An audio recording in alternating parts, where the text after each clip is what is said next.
Қайрат видео студиясы ұсынады. Сіздердің бүгінгі көріп тамашалайтындарыңыз шынайы оқиғаға негізделген.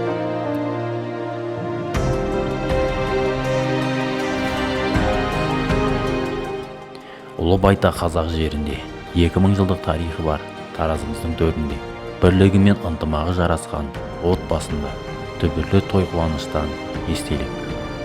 Ұлы қуаныш, бақыт, ырыс, берекеге толсын. Тойларымыз тойға ұласын.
ананың жүрген әрбір ісі төр емес пе ағайын? Олай болса, анамызды және ұрпағын бүгінгі той құтты болсын деп ағайын, қуаныштарыңызға ортақтасып келіп отқан шайымыз бар.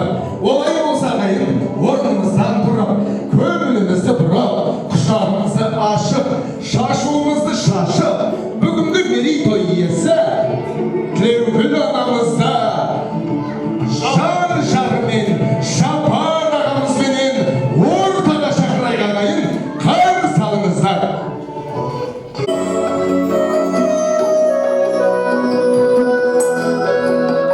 Қошемет көрсетейік кәдімей. Той құтты болсын.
Ақ жаулығы желбіреген анам кеп, құшақтаған қолын шағын балам деп, мәңгі маған нұрын шашқан анашым, тап қойған соң әнге, өзің менің басымдағы байлығым, балаң үшін көрдің талай қайғым. Қайда жүрсең, мына менің алдымда желбірейді әппақ сенің жаулығың. Ақ жаулығың, мен айдың пердесі, шуақ шашып, сол сәулеңмен еңдеші. Асыл емес, алтын болып жаралған аналардың жоқ өмірде теңдесі. Анашым, мерейлі 70 жасыңыз құтты болсын. Ана, бұл әрбір баланың алғашқы ұстазы емес пе ағайын? Сондықтан бүгін анамыз барда біз мәңгі қартаймаймыз. Анамыз барда шаңырақты шаттыққа келетеміз. Аналардың жолы қашанда ақ болсын ағайын. Тарылмасын жаныма тынысыңыз. Таси берсін әрқашан ырысыңыз. Немеренің келіні сәлеметі, шөберенің қолынан су ішіңіз. Деуде, анашым, өмір бәйге болғанда жарыса білуді, өмір көкпар болғанда тартысуды үйреткен. Өнер бәйгесі жарияланса тек жеңу керектігін, тағдыр сынақ ұсынса көну керектігін, бақ ұсынса ысмауға тәрбиеленген менің алтын анашым, жер бетіндегі жұмағым, тағынатын тұмарым, мен үшін бүкіл әлем болған, балама бүгін әже болған деп міне ұрпақтарыңыз босағада толқып тебіреніп тұр анашам. Сән салтанатыңызбен мерейтойыңыз құтты болсын дейік. Ал әке, қашанда әке сөзін ұлығыптар, кім білсін бұның сырын ұғынып дәл. Әйтеуір әке деген шәріпте қашанда ұлылық бар, жылылық бар. Жарасар арнасан да сырдығандай, әкелер жүректегі сырдығандай, абайдай алып толға болмаса да, әркімге өз әкесі бір Құнанбай деп тау толғамызға қошемет көрсетейік ағайын. Қорғаштап өмірден сында бізді, жүрдіңіз еңкетпестен тұлғаңызды. Әкешім, дейміз сізге 100 жасаңыз, ақ тілек тағыңызда жырдан ізгі. Өмірге талай асу алынғаны, бақыттың оты бізге жағылғаны. қарап тұрсақ соның бәрі. Анамның көзінен аққан қуаныштың жасы, бірі қуаныш болса ол өмірдің мерейі, екіншісі жұбаныш болса ананың көз жасының адалдығы мен ар белгісі ағайын. Бүгін мінекей бір ұл өсіріп, он немере сүйіп, Жабар ағамыз екеуміз қуанышты тойлап жатсыздар. Сондықтан ұрпағымен адам мың жасайды деген ағайын, ұрпағын қарсы алайық. Қошемет ағайын, бір шоқтары мен ұлдары, келіндер деген ағайын, әрқарекетті.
Ағайын бізге аманат Алланың берген сыйы. Той тойлаған біздің қазақ, жаны еркін, жаны ғажап, әс мереке той белгісі, ал бұл мерей тойдың мәні ғажап. Тойларыңыз құтты болсын ағайын.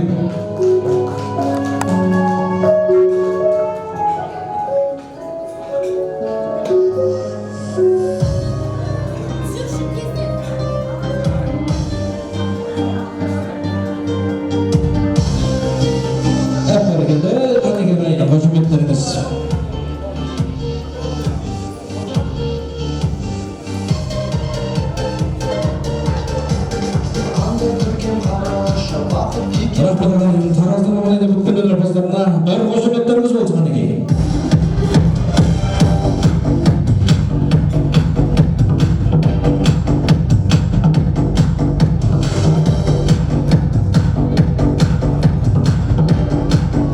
Алғысым шексіз рұқсат болса, Асқар Тау әкемізді, асыл анамызды көпшіліктің ортасына шығарып салайық, отырып халықпен бірге болыңыздар.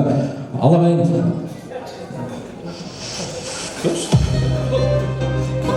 Қошеметтеп қойыңыздар. Күнді жүріс келіп атқан жоқ ағайын. Сондықтан бір қошеметтеп қойсаңыздар.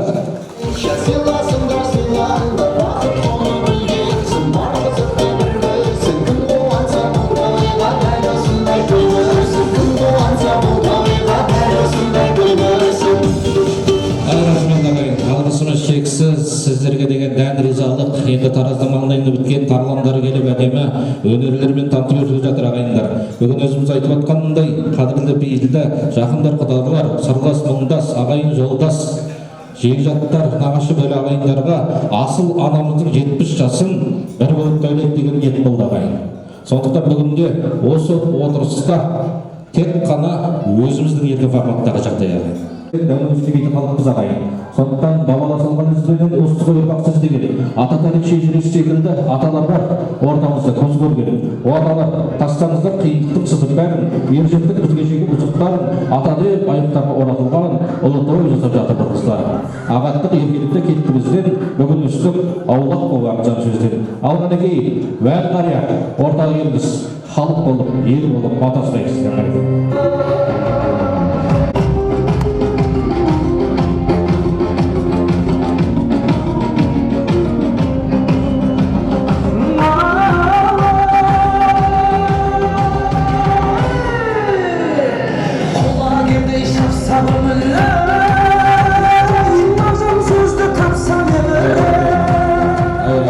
Енді құрметті көпшілік нағыз айтады, тон жағасы болмайды, ел ағасы болмайды дейді.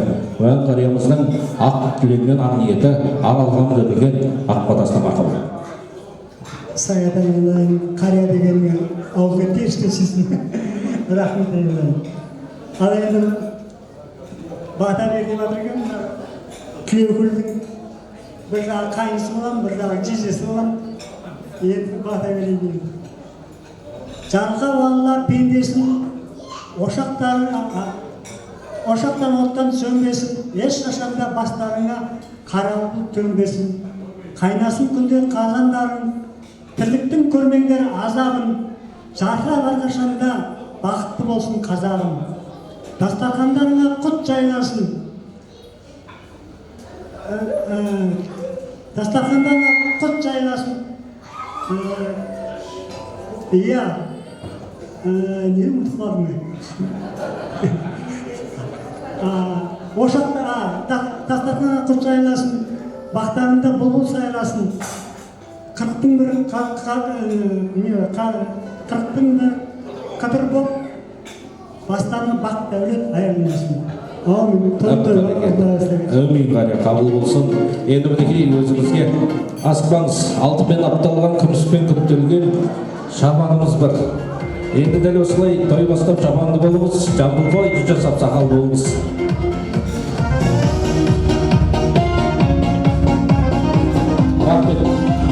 Рахмет, уән қариямыз мінекей ақ жүректен ақ тілегін ағалаған ақ батасын төкті, қабыл болсын дейік. Енді тойларында әдемі тартуымен шашуын алып келген өнерпаздарымыздың тағы бір сыйы.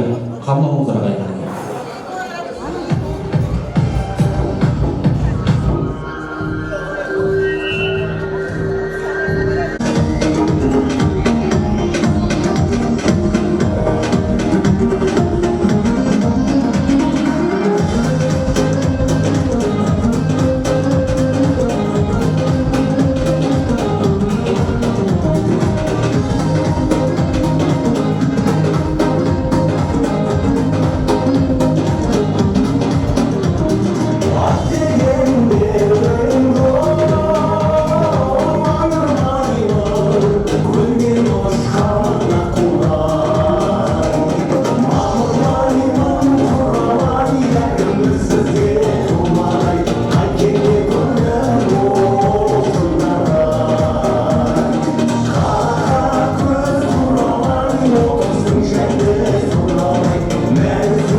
елім жұрты жас пен кәрі ой жайлау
шексіз міне таразы маңайына біткен тарландары осындай тартуын әкеп шашып жатқан жай бар ағайын.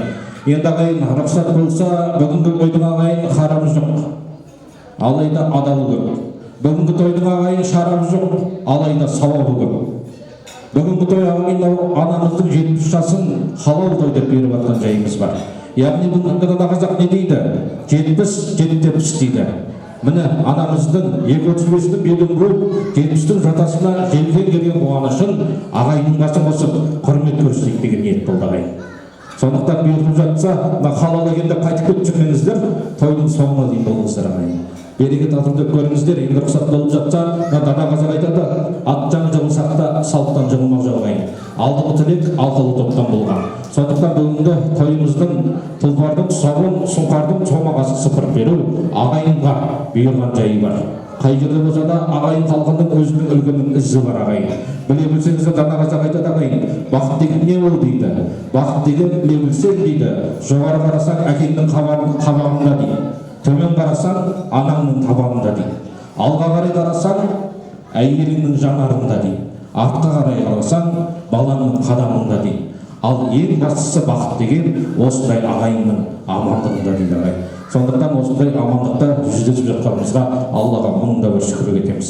Енді рұқсат болып жатса ағайындар, есімді елге естіртіп айтса, Тамаданың асабаның маңына, Тамаданың төріне ағайындар бауыры шақырсақ, уәм қариямызды бастап, жаңа ағарақынан ақмата берілсе қариямыз енді ақ тілегіңізді, ақ жүрегіңізді төгіп жатсаңыз. Және де қадірлі қастерлі зәмзір Ақмаралдай аға жеңгелеріміз ортада болса, Еркінкүл, Сарым, Айдар, Айжамал, Жақан жұбайымен, Сарбатыр жұбайымен, Бейсенбек жұбайымен, және Темірбек жұбайымен үлкендер келіңіздер, Тамадан тонын көріңіздер ағайын.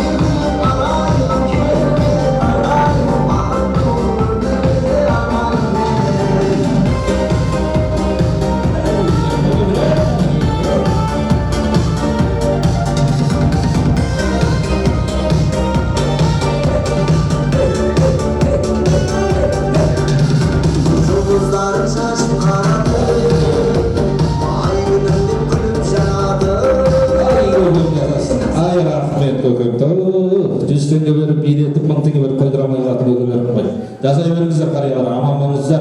Мінекей ағайынның үлкені деп алғашқы тілекті өздеріңізге бергенді жөн білген жайымыз бар. Келіңіздер, әдемі қариялардың ақ тілегі, аналардың ақ ниеттерін көрсетеді. Көкелерімізден бастаймыз ба? Келіңіз қария. Рахмет. Ал құрметті мына қосағымен қосаға. Кемпіріңіз 70 жасқа кетті. Құдай ұзағынан сүйіндіріп, екеуіңіз әр уақытта бірге жүріңіздер. Сіз үйтіп ерікпеңіз. Бұл кісілер менің анамның сіңлісінің балалары. 40 жыл біз табыса алмай кеткенбіз. Әдейі сол тамаққа шақырып отырмын. Туған күн деп айтқан жоқпын. Себебі бір нәрсе келеміз деп ойлайды ғой, ойламасын деп. Сіз қариялық сөзді айтыңыз, тек қана. Одан басқаның жолы жоқ қазір. Бітті, бәрі бітті. Рахмет.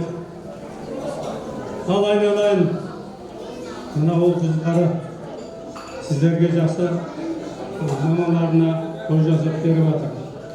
Сол жасынан баланы қыздары не үшін болған, сол келешекте өзіңізге құрметпен көрсетеді деген мәселемен. Алайын, бақыт болыңдар.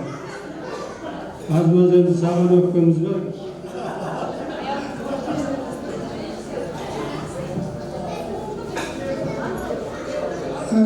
Құрметті қонақтар, мына Жапар біздің туған үлеміз. Бұл енді Жапар енді қызметте жүр ғой. Бұл кісінің жүрген жерінде құм болды ғой. Сөйтіп арнасына кеткенбіз. Содан Жапар бүгін осыдан 2 ай бұрын звондап бізге біз үйден тамақ жеп кетіңіздер деді. Жапар, бұл қандай тамақ дедім? Мероприятие бар ма дедім? Жоқ, тек қана тамақ деді. Содан Жәкең үйіне келіп жаңа шай ішіп, мына тойханаға келсек, анамызға 70 жасында шалқамыздан түсіп қалдық. Бүгін пендемізге ұзақ өмір, денсаулық тілейміз. Екеулеріңіз бір жастықта қартайып, мынау балалардың немерелерінің қызығын көріңіздер. Бұл Жәке біз бұны қалдырмаймыз. Біз арнайы келеміз.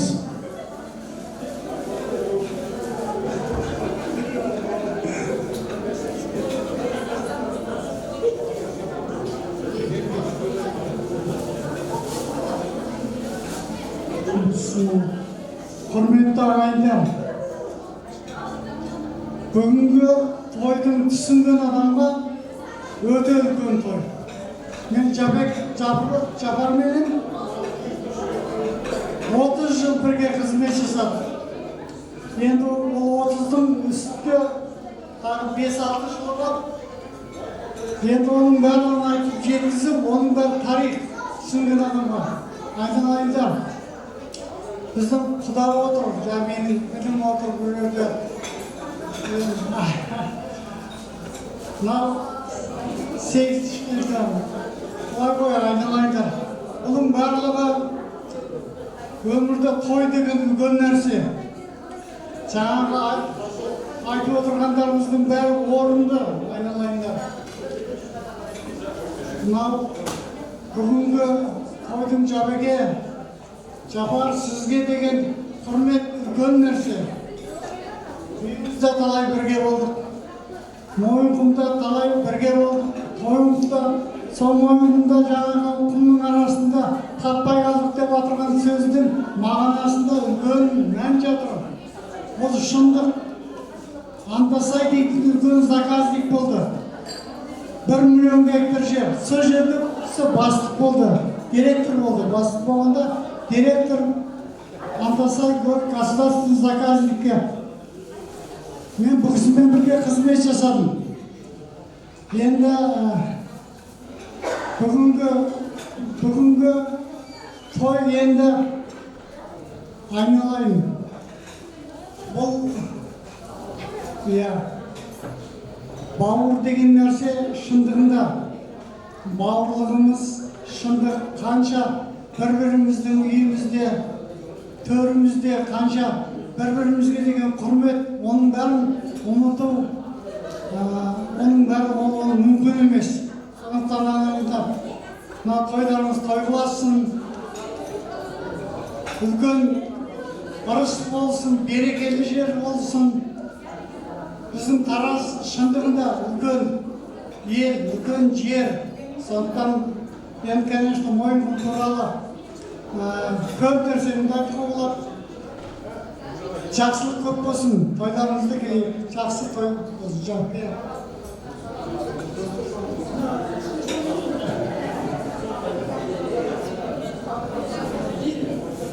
Ne aytib paspasga bay aytadigan bo'ldi.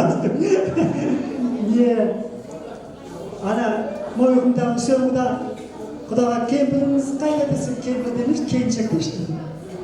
Kenchak jetib tolvadir ekan. Şahsınız uzak olsun, duvarın kutlu olsun. Ben Cabbar ekibimle koyduğum balalarımızın gözünü bir akşamçı sarışık yok, birge kaldayımlar. Mərcəyimdən dəstəqan tek qana жақсылыққа жайылсын.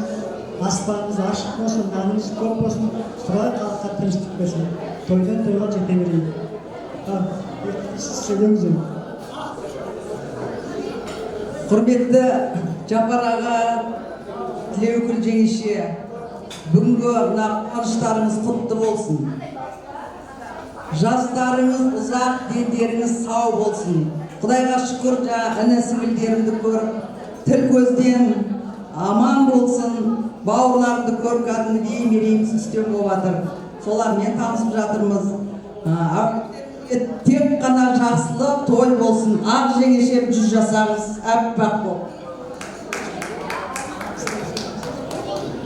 Жаңағы көрініс өте әдемі көрініс болды. Әдемі көрініс болды. Енді құрметті ағайындар, сіздер білуіңіз керек. Жаңа мына істерді айтып отыр ғой. Бұл қалай той болып жатыр?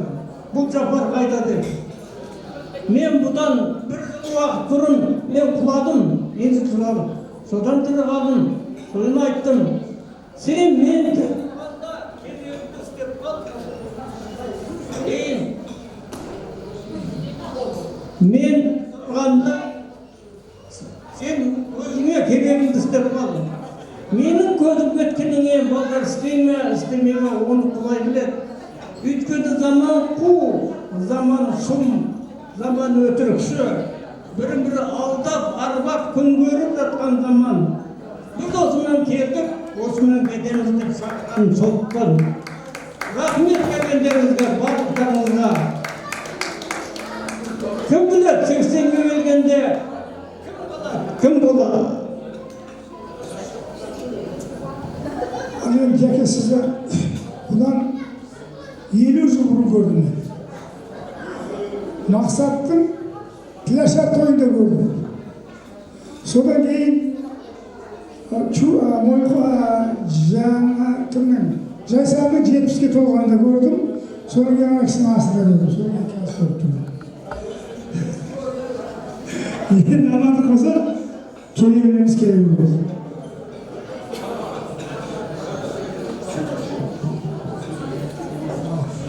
Құрметті ағайындар, құрметті құда жекжаттар, Жапар бізге шешеміздің 70 жасы құтты болсын. Мына балалар жасап беріп отыр, балаларға рахмет. Інілерімізге сіздеріңізге 70 жасыңызға бермейді. Әрқашан жас болып жүре беріңіз. Жаңа тәтем айтып кетті ғой, Құдай біледі. Өзім тірі кезде жасап тұрсын, балалар жасап беріп отыр. Арқайда ой бермеңіз, балалар жасап береді. Мағалай, аман болыңыздар. Құрметті ағайындар, баяғыда 14 жыл мен тойын, балам тойын жасағанда үлкен Бақсарайда, Төржел өтіп шақырып. Сол кезде Кеңес Ақаев деген көңіліміз болған. Ол кісі Меккеге кетіп баратты да айтты. Союз елінің ішінде тойды керемет ашып беретін той болса Жапар көкем деді. Мен соған табыстап кеттім деді. Көке сіз ашпадыңыз ғой деп тойды. Мен келіп баратырмын деді. Көкемізге көп рахмет басылым. Сол тойды керемет ойындардың алдында ошақ керемет жақсы ашып берген. Әлі видеосын көріп, сіздерді мақтап отырамын. Сіз бізде мақтанышымыз, әнденеміз, құрметтейміз сізді. Ал шеше, әрқашан өлеп, тәтеменсіз жақсы өмір сүрдіңіз. Ағарайда 80 жас төлейміз, 90 жас төлейміз. Сөйтіп дөңгелетіп, мына балаларға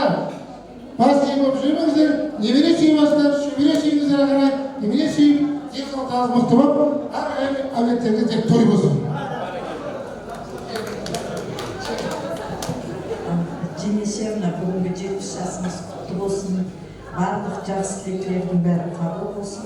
Жүзге келіңіз, Құдай қаласа.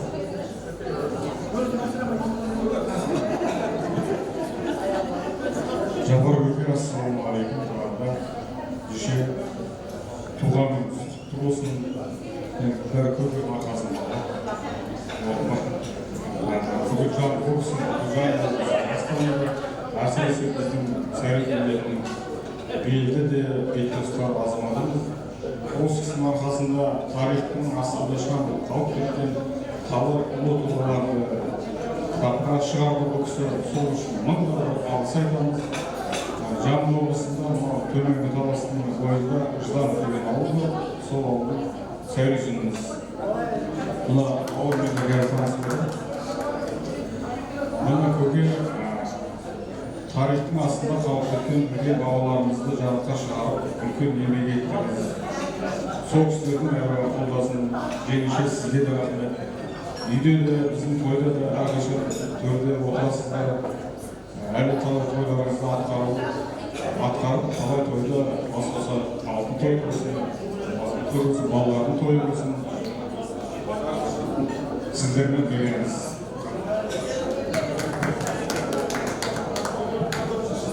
Дорогие Хиггс, розыгрыш. Кеш жарықта құлақталар, ағайын туыстар. Міне, су сұрата үсіп бергеннен қайран жегел, бүгін жетістікке деген қауіпсіздік. Ада жегешелікке тұтылуы бір жаста қартайып, мына өсіп жатқан немере шеберлердің шөпшек неменен көре беріңіздер. Алла сіздерге естен қуатын жүздеген ержақ жүзден асып кетіңіз. Әр уақытыңыздың алдыңыздағы тұсқа тұратын, бақ көріп тұратын тұлға аға болып жүре беріңіз. Тек қана біздің абайдың қожа дегені қана емес, бүкіл сәресменің жол бастары бәрі жол көрсетуге барамыз. Сіз үшін мақтан тұтамыз. Елдің бетінде осындай ағалар жүргізіп тартасын. Мына жеңешем еш қартаймай, осындай әдемі болып жүре беріңіз. Туған күніңіз құтты болсын. Рахмет, Алла разы болсын. Бар ма жеңешелерден бір ауыз не дейін? Рахмет. Ізгі ниеттеріңізді желетіп айтса, мынау қазақ айтады. Ал келіңіз, бір ауыз ниетіңіз.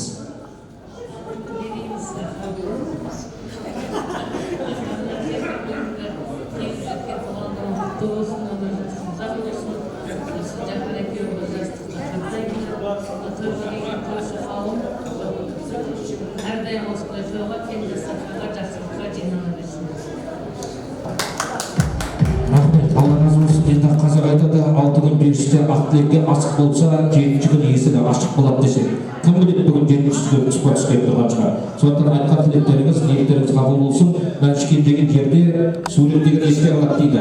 Өтіп жатса тарихқа мәңгілік бір бабасысын, бір естелік суретке түсіп қойсаңыздар ағайын. Енді қазақтың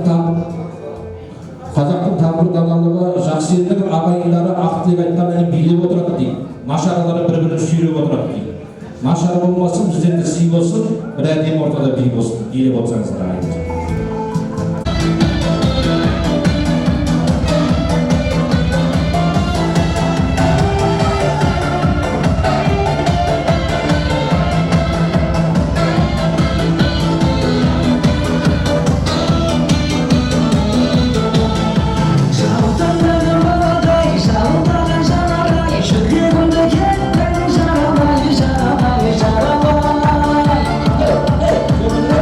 Burulup kara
Ай, рахмет ағайын. Алғысым шексіз сіздерге. Сәл ғана сабырлықпен, санитарлықпен, дастарханға жарысаңыздар, алғысымыз шексіз ағайын. Ақ тілек ақ ниеттеріңіз қабыл болсын деп тілейміз. Енді рұқсат болып жатса ағайындар, тоймасында байқалғандай бүгінгі анамыздың 70 жас мерейіне Тараздың небір таланттарын алып келіп жатқан, әдемі шашуын шашып жатқан жайы бар. Соның тағы бір тартуы Тараздың маңдайына біткен қанша қыздарыңыз Фаризаны қабыл алыңыздар.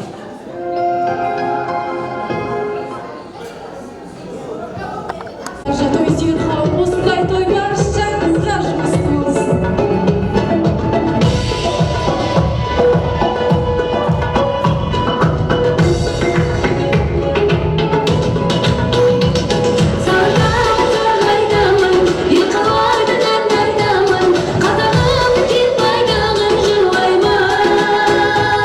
Analarını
Құрметті ағайын, алғысымыз шексіз.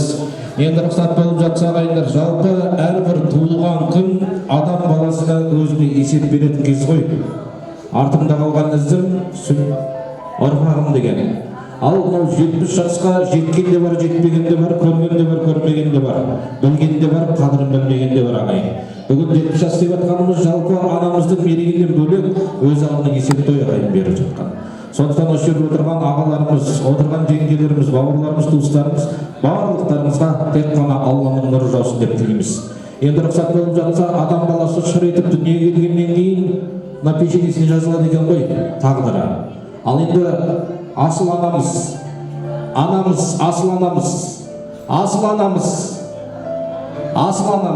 бір назарыңызды бермен қарай бұрыңызшы, әжең бұрыңыз, сүйір, тұра беріңіз, назарыңызды бұрсаңыздар, құрметті көпшілік, толықтай барлықтарыңыз, екінші назарларыңыз бұрсаңыздар, біздің асыл анамыздың одан бөлек жалпы сатылған әулетінің өмір тарихынан дерек шашу. Қабыл алыңыздар.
Күнімізін көрген анамызға мың алғыс.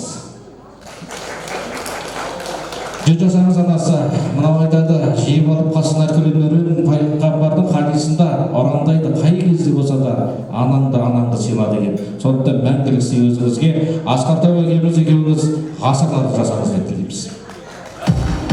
Енді рұқсат болып жатса, осы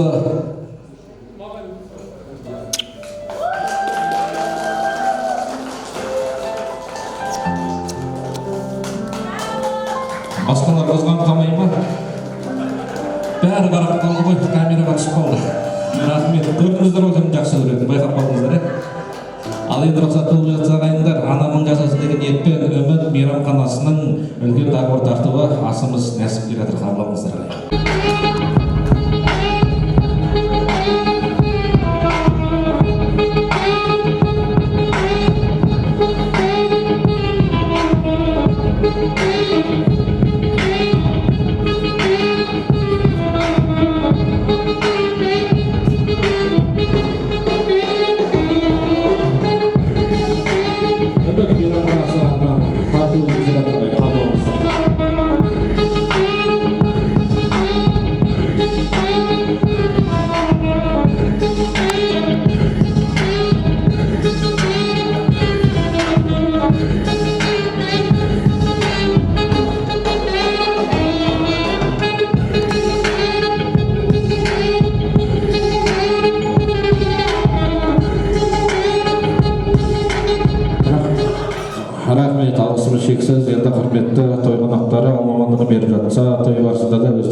арқылы дәптерімізді қабыл алып бергізілген ниет болсын.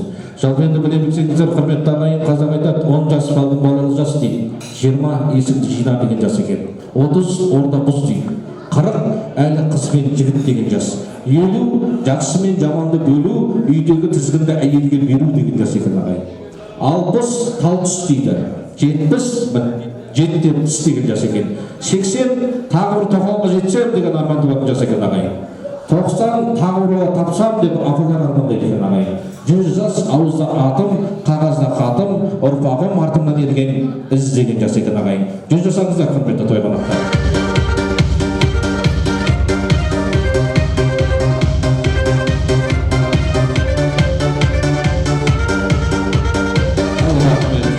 Шексіз, енді рұқсат болып жатса, әмнен алып отырмыздар.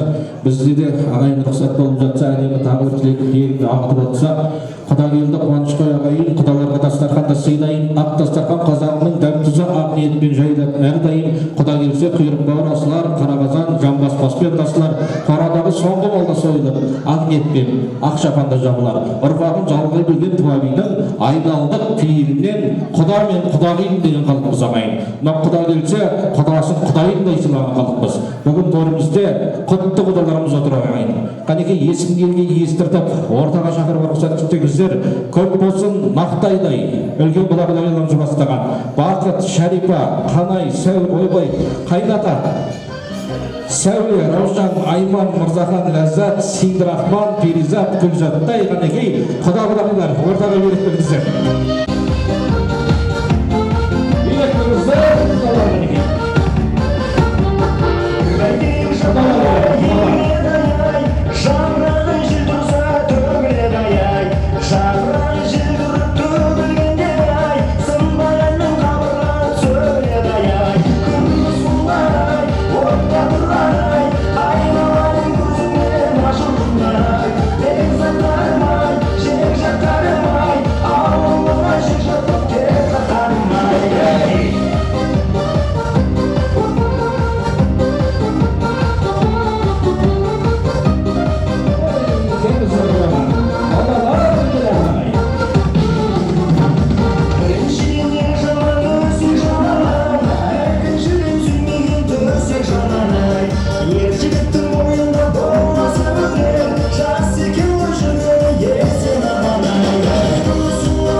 Келіңіздер, ел көрсін, жер көрсін, құрметті құдалардың пейілі ниетін халықпен той көрсін дейді ағайын. Қалмасы құрметті құдалар, тойда төрде пейілдеріңіз ескемес қай кезімізді қазақ есті құдаларымыз еттілген. Есті құдалармен мінекей құдағиларымыз бүгінгі 70 жасына келіп отқан арқылы бүгін ақ тілектіңіз, ақ пейілдеріңіз отбасыларыңызға еселеніп қайтсын деген ниет болсын. Келіңіздер, кімнен? Ау, өздеріңіздің. Енді атын айтып көпім дегеніз, қайнатам мен өзімді. Ал, құдекен. Ассалаумағалейкум, қойшылық ауыл. Бүгін мына құдағиымыз әлеміндегі 70-ге қап. Құтты болсын. Шапеке, құдағимен қосыларыңыздан 50 жыл оған жағайын. Сонда 70-іміз бар, 50-іміз бар, алтын той болып жатыр. Ал енді құдағи жаңағы бір ортаға шыққанда сән салтанатыменен бір әдемі болып шықтыңыз. Керемет, жақсы. Балаларды көрсетіп, елге есеп беріп, мынау есеп беріп тойыңыз құтты болсын. Мен мына Сарыүйсінге 3 әкпемді бір қызымды бердім. Сонда мен бая бір 4 жылдызды болып тұрмын ғой мен. Ал енді Сарыүйсінге сонда құдалықтан әбден біз тісіміз сарғайған адамдармыз. Сарыүйсінмен құда болғанымызға қазір бір ғасыр өтті сонда. Қыдыран деген кісі 100-ге келген менің атам. Соның туған қарында Сарыүйсінге болды. өзімен бірге туған. Арбаш деген баласы бар, таниын шығарсыздар. Одан Баймырзаға барды бір қызымыз. Bir kızımız Halika var, bir kızımız Sayfın var. Sizde de biz 4 şiiri Kudamız. Hani Kudalığımız Kudasında bir olsun da kalacak. Onday şiir canlı günlerin servislerden ajramaya gireceğimiz. Toylarımız kutlu olsun canım. Belki hani birbirine övmeyenin tutsanı. Arabasın siz tutsanı varsınız. Belki tutsanınız kutlu olsun. Yani Kudamız olsun sizge canım. Osындай тарихтар өткен сіздер бірге әліміне деген 70 жас тойлап балалардың рахатын көріп екеуміз балалардың қызығын көріп жақсы өмір сүріңіздер тілеулесіп жақсылық болсын мына құдағиымызға беретін шапан жаптығымыз жабы берейін мен. Рахмет, қабыл болсын деп тілейік ағайындар, қошеметте отырсаңыздар мінекей құдамызға шапанымыз, құдағиымызға қамзолымыз деп отырмай, қабыл болып қошемет деп отырыңыздар. Анамыз кішкене сырқаттанып, келе алмай қалды, сәлемдемесін беріп жіберді. Құтты болсын тойларыңыз. Рахмет көп-көп. Қоғамы атқан адамдар ғана шампала құрмайды екен, ағайын қошемет отырыңыздар, қабыл болса құдалықтарыңыз әлі солай мәңгілік болсын.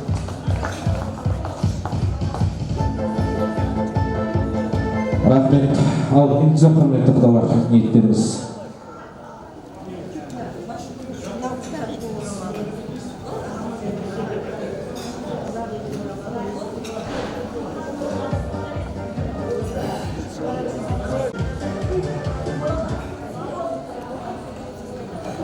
Тілекем бүгінгі мерейтойымыз құтты болсын.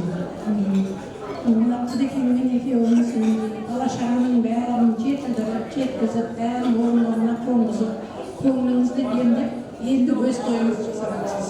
Бұл бірінші тойыңыз ғой өзіңізден жасап жатқан. Енді әбден көңіліңіз орнына түскеннен кейін барып жасап жатсыз ғой енді. Олайша бала-шағаңыз жасап беріп жатыр, бала-шағаңызға енді рахмет. Сіз оларды жеткізесін, олар енді сіздерді Құдекең екеуімізді көтермелейді ғой енді. Мынау өсіріп отырған немерелердің қызығын көріңіздер, шөбереге жетіңіздер, көргендеріңіздің барлығы жақсылық болсын деп қана дастархандарыңыз осындай тойларға жайыла берсін. Әрдайым осындай біздің алдымызда, ағайын туыстың бәрінің алдында өстіп қартаймай күліп ойнап, жайнап жүре беріңіз. Мен енді өзім подаркымды беріп. Рахмет, қабыл болсын деп тілейік. Енді рұқсат болып жатса, мына 4 ұлдағы құдағын ұлылар түгел деп отырып қойды мені бейінде. Еудің келіміз әрине осы жерде. Алтын жүзік деп тағып жатыр ағайын, қабыл болсын деп тілейік.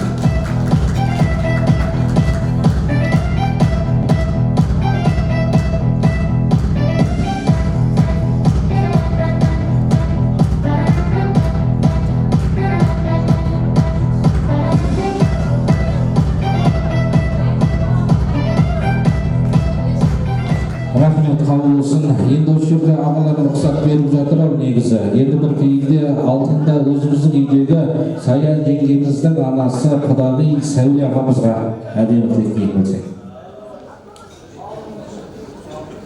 Құрметті көпшілік, тойға жиналған, той құтты болсын. Ал тойға келсе, Сапар құда, Епі құда, міне бүгін Ақжарлы 70 жастың жалауын көтеріп жатырсыз. Аллаға шүкір. Дендеріңіз сау болсын, ғұмырларыңыз ұзақ болсын. Осы өмірге әкелген балаларыңыздың, ұл-қыздарыңыздың, немерелердің, шөберелердің қызығын көріңіздер. Bir жастықта қартаймыздар. Еліміз аман болсын, жұртымыз тыныш болсын. Әрдайым осындай әрқашан тек сіздердің шаңырақтағы жақсылықтарыңызға, қызықтарыңызға, қуаныштарыңызға жиналайық. Той көп болсын, бар жақсылықты тілеймін. Bir жастықта қартаймыздар, сол бала-шағаның қызығын бірге көріңіздер. Алла жар болсын, еліміз аман, жұртымыз тыныш болып, осындай бейбіт заманда күндеріңіз осындай тоймен ойлана жалғассын, тойға жалғассын, ғұмырға жалғассын, ұрпаққа жалғассын. Барлықтарымызға осындай жұғысты болсын, тойғытты болсын. Мен де қазір сияпатымды бермеймін. Рахмет, қабыл болсын. Құдағи жабылатын ағайын қабыл болып мінекей пейілден тойдан қайтсын деп тілейміз. Құда мен құдағилықтың арасында құдалығы мәңгілік той болсын деген осы болады. Қол соқ қошеметтеп отырыңыздар ағайын.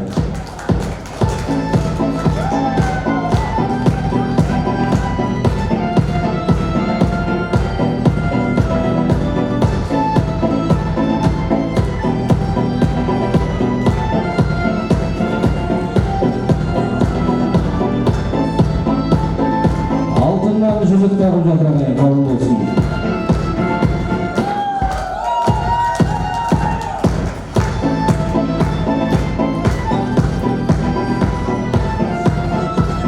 Төртші.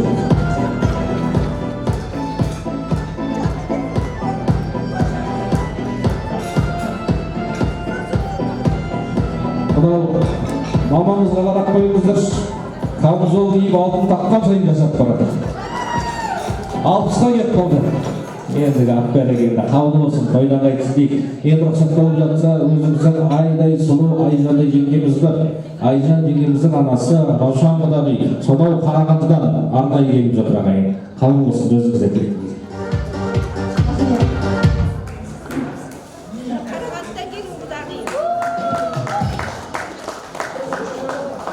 Құрметті осы тойға жиналған қонақтар, мына жерге әрине бөтен адамға келмейді ғой, жақын адамдар шақырылады әрине.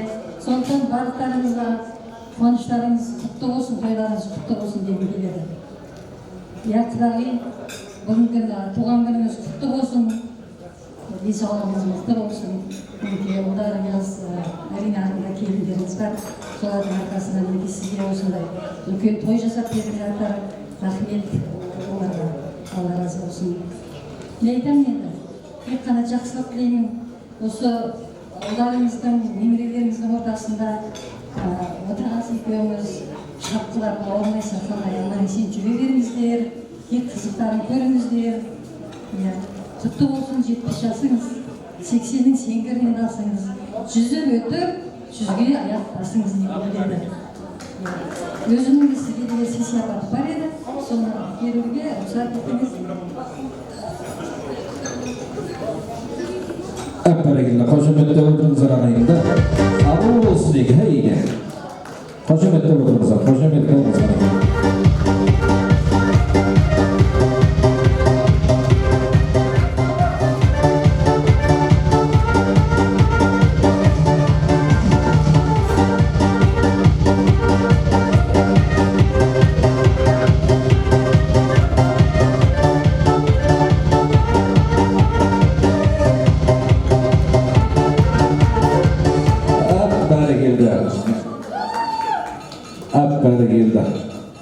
Біздің бежіншіміз бар еді нұқойыз. Соны үйлендіріп деген амзал жиналды ғой енді, қабыл болсын деп қойын.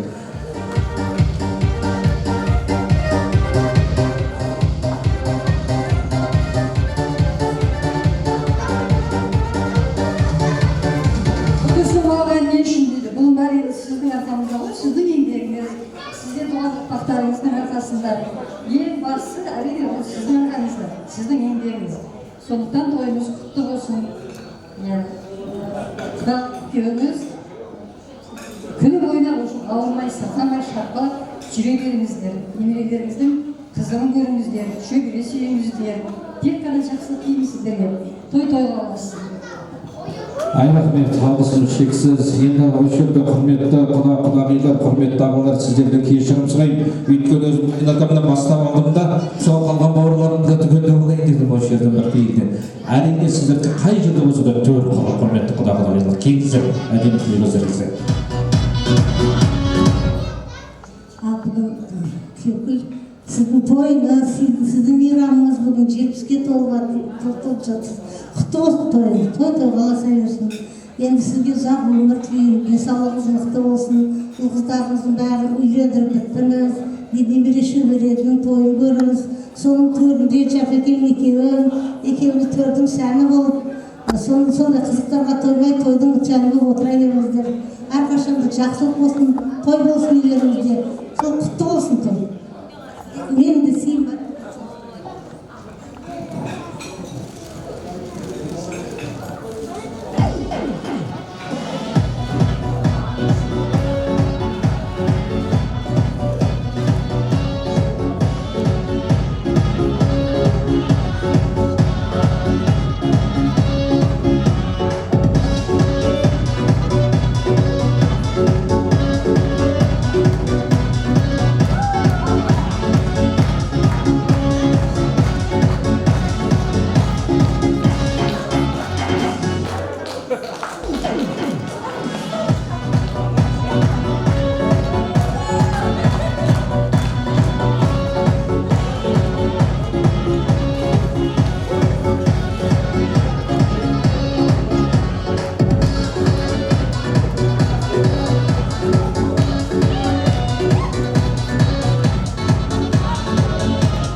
Құрметті тойға жиналған көпшілік, заманымыз тиіш басқасындай көңілдеріңіз той болсын. Жапекең мынау сізге енді құда жоқ, құда қайдаға дейміз. Құда қайдаға дейміз оны. Ал енді қайдағаны қосқызып қандай жасты келіп мойында көреді. Бұда мен жасап жатқан тойларымыз болсын 70 жасымыз. Бұл заманның тиіштігі көңіліміздің тоқтығы шығар. Баяғы аталарымыз айтатын, осы өмір өте береді, көмдес жүзі болса, артта ұрпақ деп отыратын. Сонда мен осы ұрпақтарымыздың арқасы болып екеулерімізді күн ойлап, той жасап жатқандарымыз. Осындай сіздер тойларыңыз өтпасын. Жақсы қасиеттеріңіз, жақсы жағдай білеміз, ұрпақтарыңызға жалғассын. Осындай жақсылықтарыңызда, тойларыңызда, осы біз жақсалысып жүре берейік. Бұдан жаңа сіз сексілеп бұлағын айттыңыз. Тура біздің басымыз, біздің де басымызда бар. Байқамасақ шайресін білермесін, байқам береміз. Бесі ағайымыз, бесінде де біреуден екеуден шайресін ағыздар біздің ағайымдармен ішінде. Өсіме де бөліңіздер. Жаманнан кейін ол жақсыны білетін ойын сосын жағында батымыз ойлайды. Ұрпақтарымызға жалғасын осы жақсы ашын.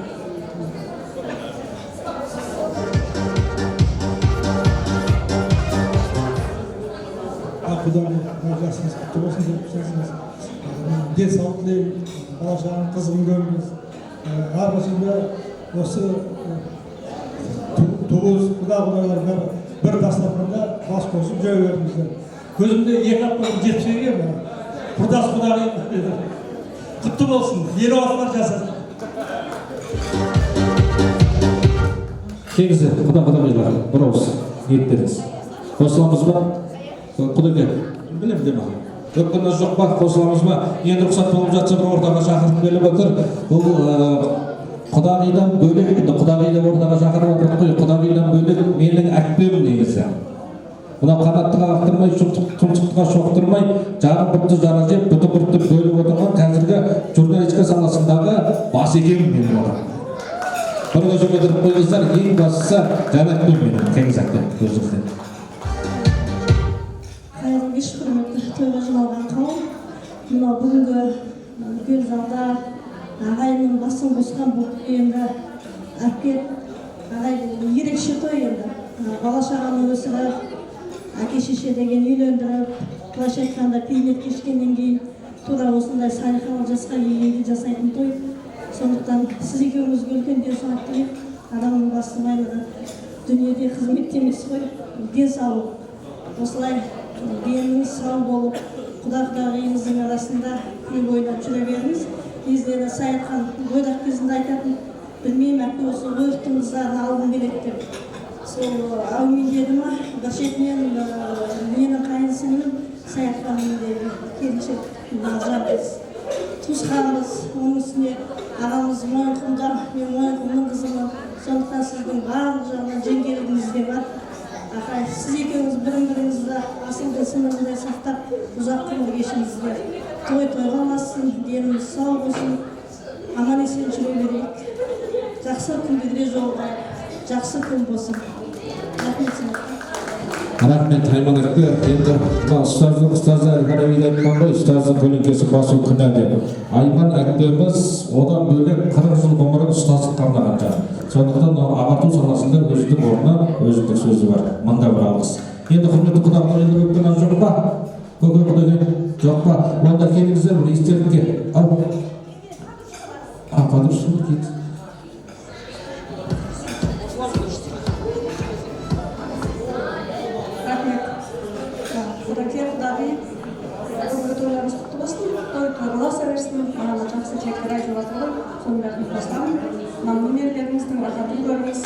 Бала шағаңыз сіздерге служит етсін, сіздерге қарасын. Осындай тойға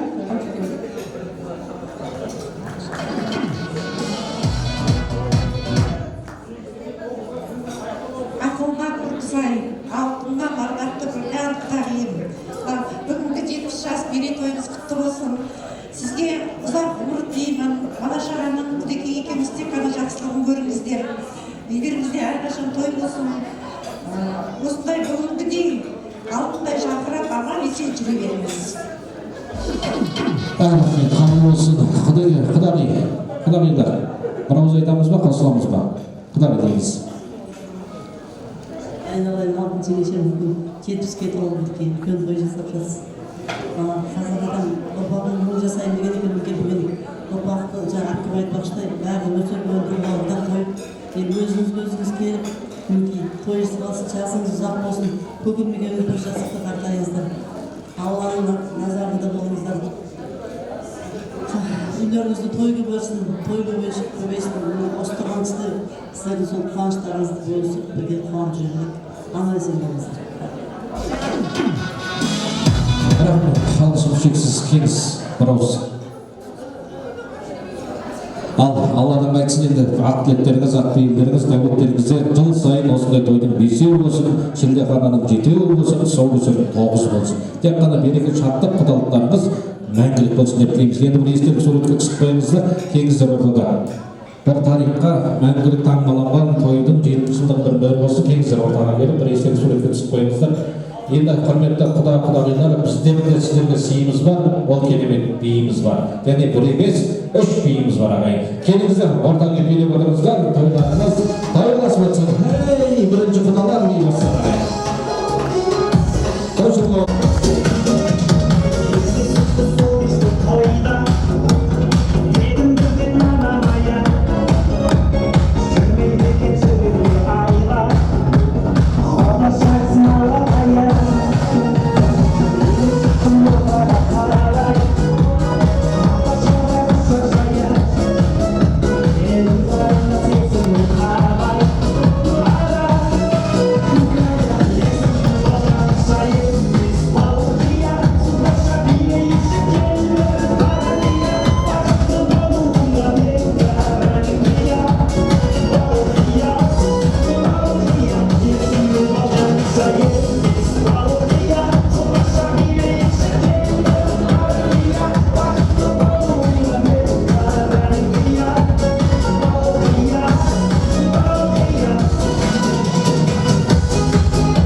шексіз бұйыртса, ол жердің шаңын шығарып, тізенің қан шығармаса үйден тағайын.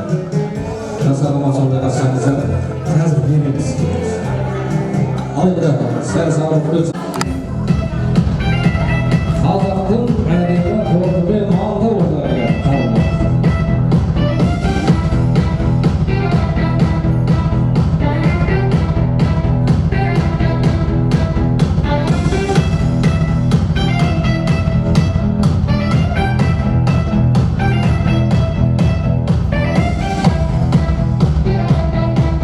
Рахмет ағайын. Мінекей алдарыңызға сөйлеп отыр, енді ағайындар ас келіп жатқанды алқындырып жатпайық. Бір әдемі, пейір әдемі ниеті айтып қой, бүгінде той төрінде небір тамақ келер келіп жатыр деп.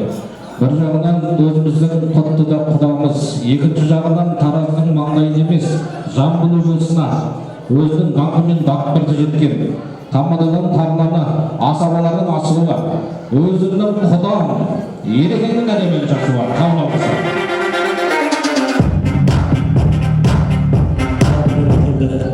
Ал қадірменді құрметті қонақтар, бүгін мінекей біздің Жапар ағамыз Тілеугүл құдағи шаңырағында үлкен Сарысын елінде Тілеугүл құдағимыздың 70 жас мерейтойы құтты болсын деп қол соғып қояйық, құрметті қонақтар.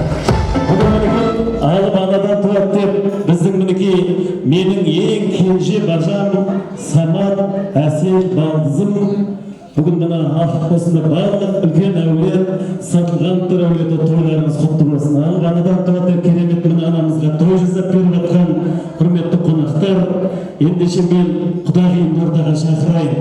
Тілеугүл құдағи, бұл кісі енді барлық халықтың несі ғой мына, ал тойыңыз құтты болсын. Мінекей сіздің мерейтойыңызға деп әдемі Тілеугүл анамыздың өзінің жақсы көретін әні бар. Мен сіздерді жақсы көремін деген әнді сіздің тойыңызға арнай орындаймын. Тойыңыз той болсын, бала шағаңыздың рахатын көріңіз. Серікқан құда, осында мінекей қаршыға құда, саятқан құда, құдағилар, барлықтарыңыз мінекей құдағилармен.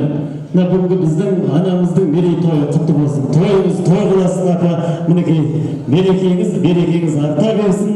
70-тен асып, 80-ге секіріп, 90-ға тоқтамай, 100-ге жетіп, Жапар көкемізбен талай немере шөбере шөпшектің қолынан май жылап аман болыңыз. Сіздің тойыңызға осы әнді арнаймыз. Қабылдаңыз. Мереке құтты болсын, құрметті қонақтар, құрметті құдалар. Ендеше анамыздың мерейтойы менің Саматтай бажамды дүниеге алып келген Тілеугүл анамыздың мерейтойы құтты болсын ағайын. Кеттік.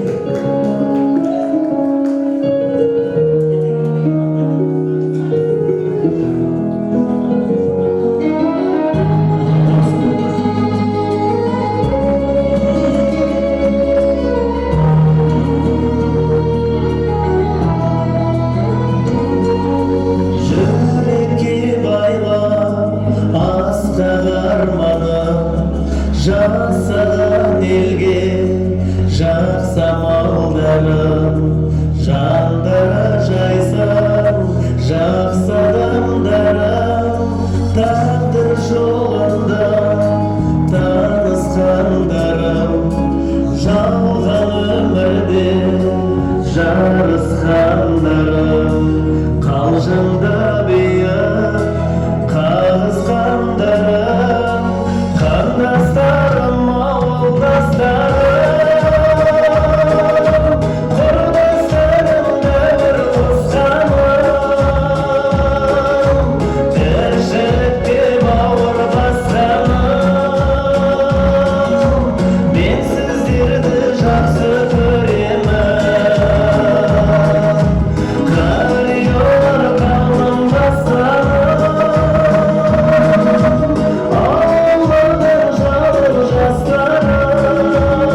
жалғыз байлам қылжырап келдің тағымсыз қайдан жеңісі бақыт жеңіс қайғы махаббат деген қарусыз майдан махаббат деген қарусыз майдан теңдей баққа тарқай берме инедей мұңға найзадай күріп жауатын бұлттай жабырқай берме жарқ ете қалшы найзадай болып жарқ ете қалшы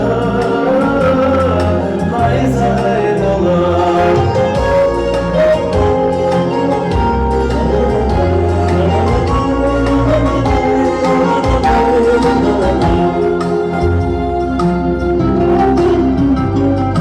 жауғанын жауған лағының сұрап азапқа жүрсін бәріне шыдап махаббат майдан жүрек жауынгер тағының сылап жауынгерлігін тағының сынап кенедей баққа тарқай берме инедей мұңда найзадай күріп жауатын бұлттай жабырқай берме жарқ ете қалшы найзадай болып жарқ ете қалшы найзадай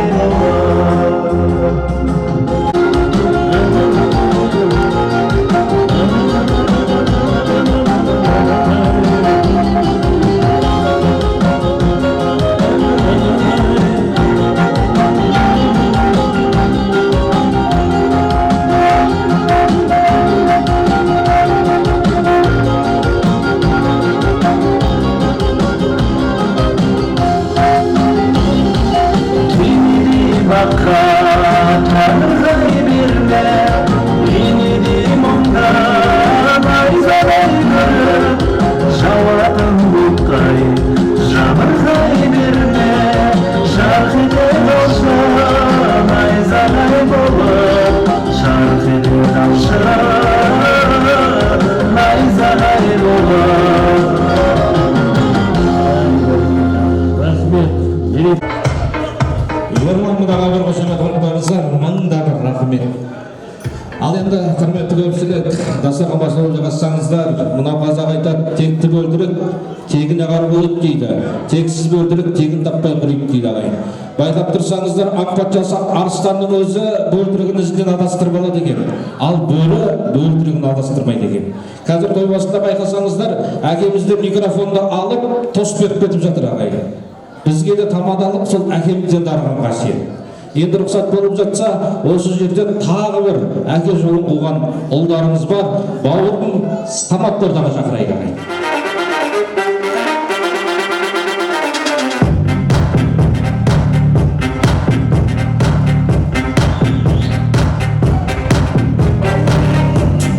Рахмет олдас, рахмет. Алармысыздар, ардақты ағайындар, қадірлі жақсылар, жүрекке жақындар. Өмінекей 9 ай 9-ын көтеріп, бірінші Алла, екінші біздің өмірімізге себепкер болған асылды аяулы анамыздың 235-тің белін болған 70-тің мерей тойын Алланың алдында тік тұрып, төбе көрсетіп, бөлісіп, алтындай уақыт тауып келгендеріңізге ең бірінші ағайын мың алғыс. Алла разы болсын баршаңызға. Мына қазақ айтады ғой, Европа еңселі болып көрінсе де, шөбері шиіп отырған шалдары жоқ. Жапондар дамыл таппай дамығанмен, айдың көл, байтақ дала таулары жоқ. Арабтар ақшаға бай болса да, 4 мезгіл жауып жатқан қарлары жоқ. Қытайлар қарақандай көк болса да, аяққа оратылған балалар жоқ. Сондықтан нарғазағым аман болсын, баланы тума деген заңдары жоқ. Сіздердей ағайынмен мерей тойын бөліскен аяулы анамыздың арманы жоқ ағайын.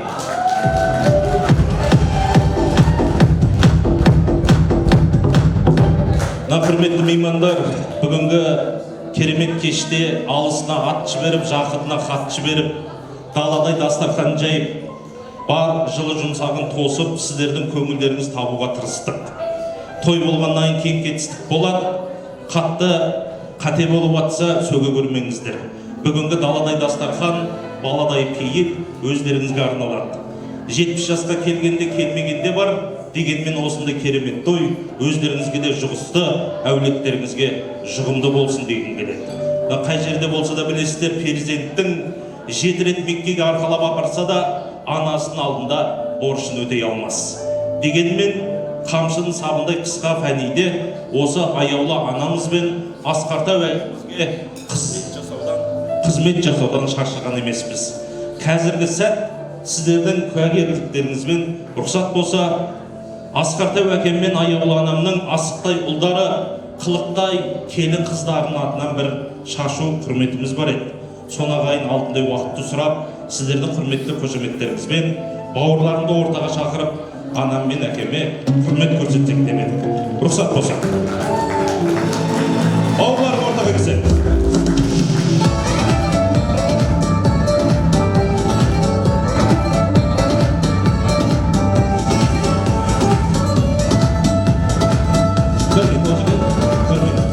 Папа қайда? Қырат елеуінде жайқалған бақтай боласын, 76-сында шалым таппай қаласын болып жүрмесін деді. Көкемді орта қалдырайық. Ардақты ағайын, қазақтың керемет сөзі ғой. Адастықта қателестік нешеміз. Келіңші мама, келіңші. Менің кенжесі болғанға сәл хақым көптеу. Ол 9 ай, жұрт 9 ай көтерсе, 12 ай көтеріп өтті. Қазақ айтады, адастықта қателестік нешеміз, басымыздан түрлі жағдай кешеміз. Бүкіл әлем ағайын теріс қарап кетсе де бізден теріс айналмайды, шешеміз. Кейде үйде күрсінгенде сәл жүріп, ойымызды тұрады ғой дәл біліп. Жүректерді сезінетін, ұғатын аналардың махаббаты мәңгілік дейді. Асқарта әкем мен аяулы анамның Аллаға мыңдалы шүкір, ешкімнен кем болмай өсірді. 1000 алғыс папа, 1000 алғыс ана. Енді рұқсат болса, ағайынның ортасында Құдайдан жасырамағанды елден жасырмай, рұқсат сұрап, сізге деген құрметтеріміз, пейіл ниеттеріміз бар еді. Рұқсат болса, үлкен ағамыз Серік көкемізден бастайық, әдемі Ақниеттің басын өріп бітіп берсе ағайын.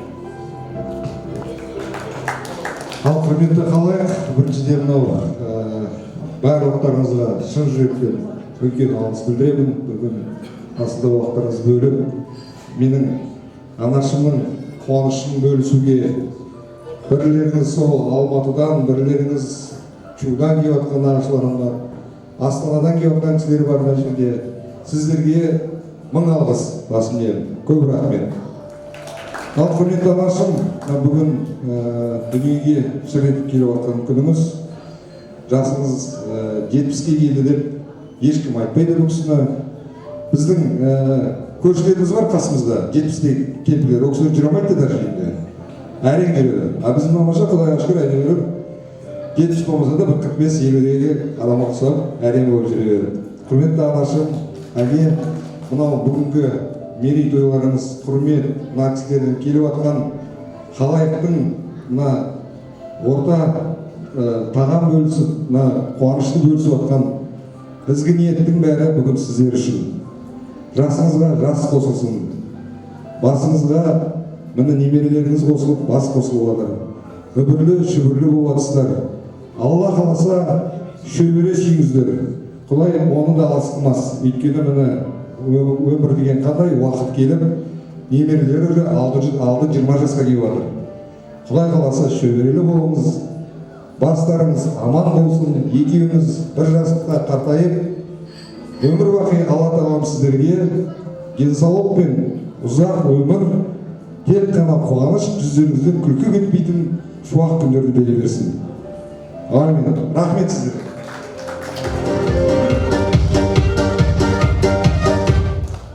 Қайта вовремя алды ғой, көкеміз қайын деп жатыр. Енді жүрек толқыны ғой, толқыса құрметті меймандар. Енді 4 ұлымыз ғой, Алланың берген. Асқарда әкеміз бәрімізді де ақ сүтімен анамыз сусындатып тектілікті бойымызға дарытса, Асқар әкеміз адалдықты ту етіп бізге үйреткен. Енді үлкен көкеміз әлемі ақ ниетін бастады, рұқсат болса, жамандарға жақсылық едер меді, жамандар мұндай тойды көрер меді дейді. Бәрімізден де қатты жақсы көрмесе, Қарағандыдан екінші жолы келер меді дейді. Рұқсат болса, Қарағандының арғымағын тізгіндей матбасын бұрып келген Қаршыға бауырымнан да жыл лебіз болсын. Құрметті қонақтар, ең алдымен ассалаумағалейкум барлықтарыңызға. Бүгін мінекей анамыз бен әкеміздің осындай мерейтойына ат терлетіп алыстан шапқылап келген барлықтарыңыз қадамдарыңызға нұр өтсін. Басымызды иіп, алдарыңызда тек қана рахметімізді айтамыз. Не айтам? Шынымды айтсам, кішкене толқыттым. Тек бір нәрсе айтарым, әрқашанда аналарымыз, әкелеріміз аман болсын. Осы анамыз бен әкелеріміздің арқасында ештеңені білмей, күліп ойнап шапқылап жүріп жатырмыз. Мама, папа, тек қана жақсылық тілеймін, 100 жасаңыздар. Сіздер аман болсаңыздар, арттарыңызда келе жатқан осы ұрпақтарыңыз біз әрдайым аман есен күліп ойнап шапқылап жүре береміз. Үлкен ағамнан кейін, одан кейін асып ештеңе айтылмаймыз. Барлықтарыңыздың дұға тілектеріңіз қабыл болсын, сіздерге қосыламыз. Осындай жақсылық той, осындай мерейтой отбасыларыңызда тек қана жақсылық болсын. Анамыздың барлық қуанышын құттықтап келіп жатқандарыңызға үлкен рахмет басым бар. Аман есен болыңыздар. Рахмет. Енді Саятхан бауырымыз екеуміз тойдың барысында жыл лебізді арнай береміз, жүрекпен арнаймыз. Енді рұқсат болса, үлкен көкеміз әдем ақ тілегін арнады ғой. Енді серік қып азанға батын қойғанмен серікті секең қылып жүрген ол әрине әйел, ол жар. Соқтан да рұқсат болса, отанасы болып жүрген Асқартай әкем мен Аяулы анамның таңның атысы, күннің батысы барлық жағдайын жасауға тырысып жүрген үлкен жеңгеміз Сая жеңгемізден жүрегіндегі түкпірдегі бір жыл лебізін ақтарып көрейік ағайын. Мама, мына мейірлі 70 жасыңыз бүгінгі құтты болсын. Алланың назарында болыңыз. Алланың сүйікті құлы болыңыз. Жет ұрпағыңызға үшін еш жамандық көрмей, немере шөберектердің қызығын көріп, 100-ден асқан тойыңызды тойлап, дәл осы қонақтармен дәл осылай марқайып төрінде отырыңыз. Алла нәсіп етсін. Апам екеуміз бір жастықта ақ сақалды сары тісті жалмен кемі болып әдемі болып ортамызда. Бүгіндігіндей осындай әдемі қалпымызда сүйкімді ана, сүйікті жар, ақылды парасатты ине әже болып, ортамызда гүліміз болып, анамыз болып, үйдің шуағы болып төрімізде жүре беріңіз. Балаларымыздың қызығын көріңіз. Балаларымыз бәрі сіздерді қуаныштарыңызда ортақ болып, күліп ойлап, біз де сіздерден үлгі алып орталарыңызда жүре берейік. Алла разы болсын. Тойшыл қауым анамызды құрметтеп келген сіздерге Алла разы болсын. Сіздердің үйлеріңізде де той көп болсын, өсе беріңіздер, өне беріңіздер. Бақыттың базарында болыңыздар. Рахмет, рахмет. Жеңеше, Айжан жеңгеміз. Қосыламыз ба? Онда келіңіз енді. Бұл кісі енді Қарағандыдан келгеннен кейін сәл орысша қосып сөйлейтіні бар. Сондықтан дұрыс жағынан түсіндіңіздер. Мархабат. Бүгінгі 70 жас мерейтойыңыз құтты болсын. Деміңіздің жасыңыз ұзақ болсын. Алла екі дүниенің бақытын нәсіп етсін сізге. Немере сүйіп жатсыз, Алла қаласа шөбере сүйіңіз. Шөберенің қолынан май жалатуға нәсіп етсін Алла. Папа екеуіңіз 100 жасап, ортамызда әрқашанда күліп ойнап жүре беріңіздер.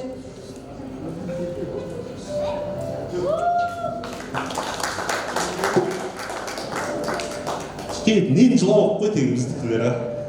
Негізі барқайыңыздар ма, ардақты ағайын? Кім микрофонды ұстайды, мама соны құшақтай кетеді екен. Бірақ маған бір ұстап атып, бір құшақтағанын көрмедік деген. Деймін да, микрофонды кім ұстайды, соны құшақтап атыр деймін да.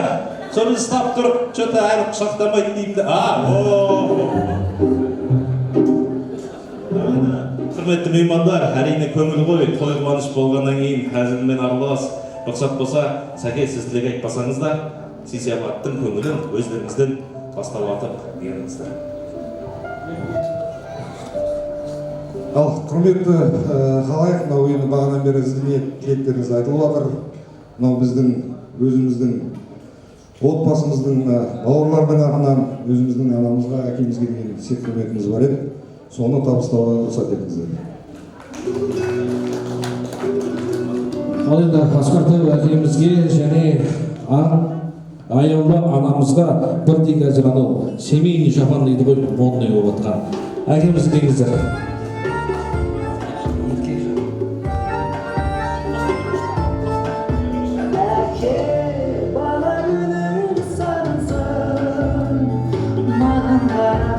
Ағайын шабал көріп қойсаңыздар, Асқартай әкемді мамам қасына келтіре қояды.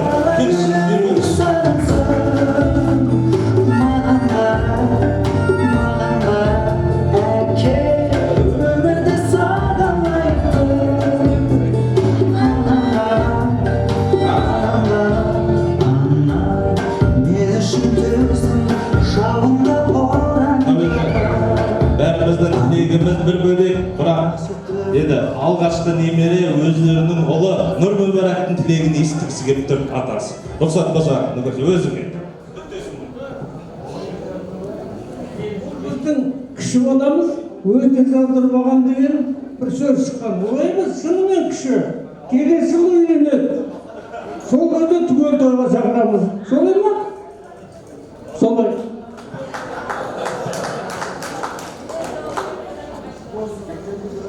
Ал ата-әже, сіздердің енді осы бақытты отқаныңыздарыңызға біз шын жүректен қуаныштымыз. Аба, сіздің 70 жасыңыз енді келіп толдыңыз, бірақ сізге 100-ден асып немере шөбере шөпшек, немене барлықтарыңызды жетулеріңізді сіздерге тек қана тілейміз. Осы барлық күндерге дейін айтамын, әлі күнге шейін айтып жүремін.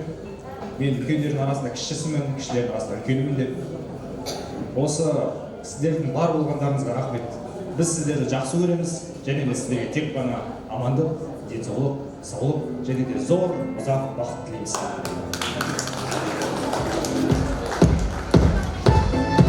Рахмет, шынында бұл 5-ші бауырымыз енді Алла амандығын беріп жатса. Енді той қонақтары барлықтарыңыз алтыннан жүзік тағып, әдемі сый-құрметтеріңізді көрсетіп жатсыздар. Енді біз асыл анамыздың қолында жарқырап жүрсін деп алтын білезік таққан жөн көрдік.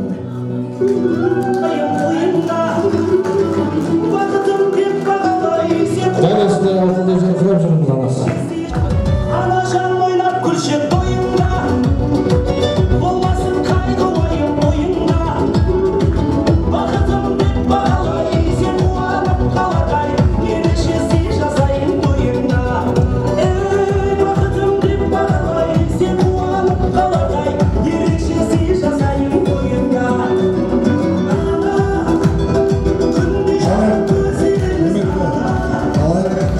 Мынау шешеміз енді алтын білезік тағып жатыр, мына бауырларының атынан, несінің атынан, балаларының атынан. Біз енді қолында тұрғаннан кейін, сол кісілерге қарап отқаннан кейін, біз өзімізше бір бөлек сыйлық жасамасақ тағы болмайды. Сондықтан анашымнан білезіңіздің қасына алтын сақина саятыңыз.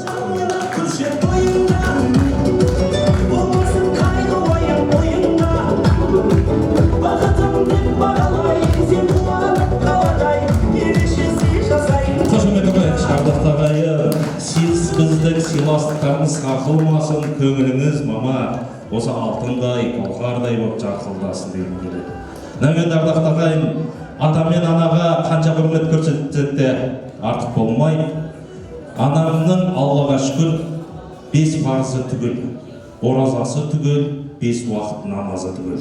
Бірақ өздеріңіз білесіздер, әрбір мұсылманның арманы шығар Алланың мекенін көру.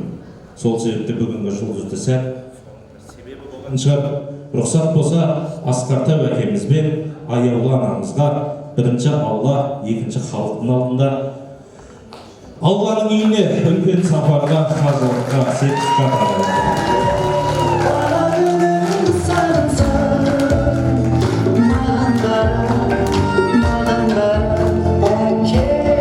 Өмірде сағынай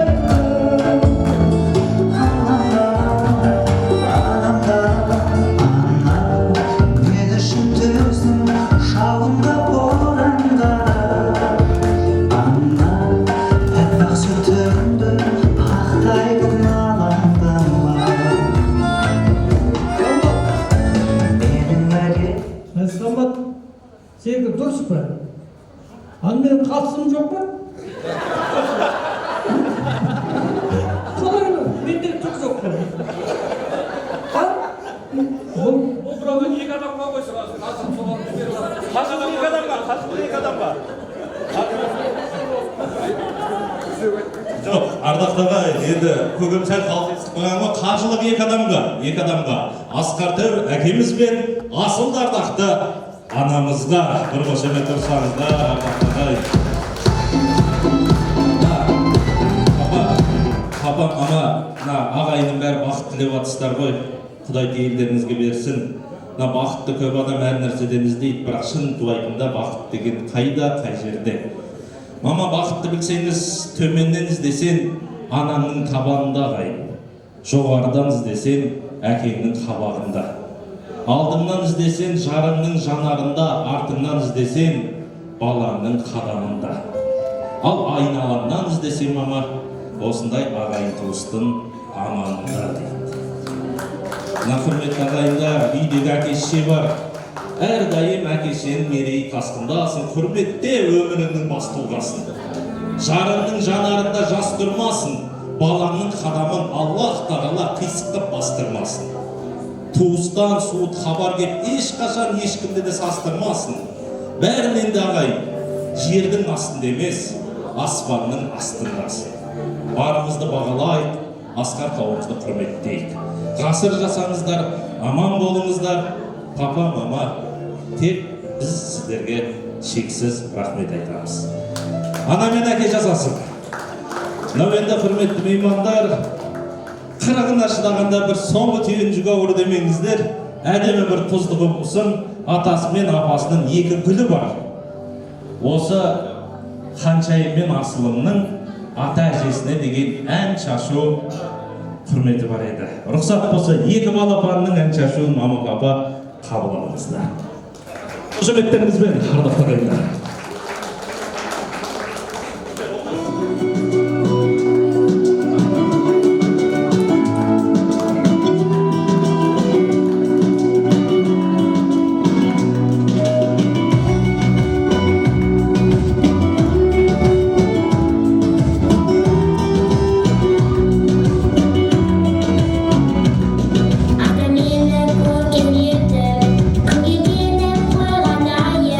Bizi koysa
Рахмет, бір қошеметтер қойыңыздар шаттықтағай. Атасы мен әжесінің гүлдері, өмірінің қарашық өздері. Міне, құрметті меймандар, қолымыздан келгенше ата-анамызға деген құрметіміз жасауға тырысты.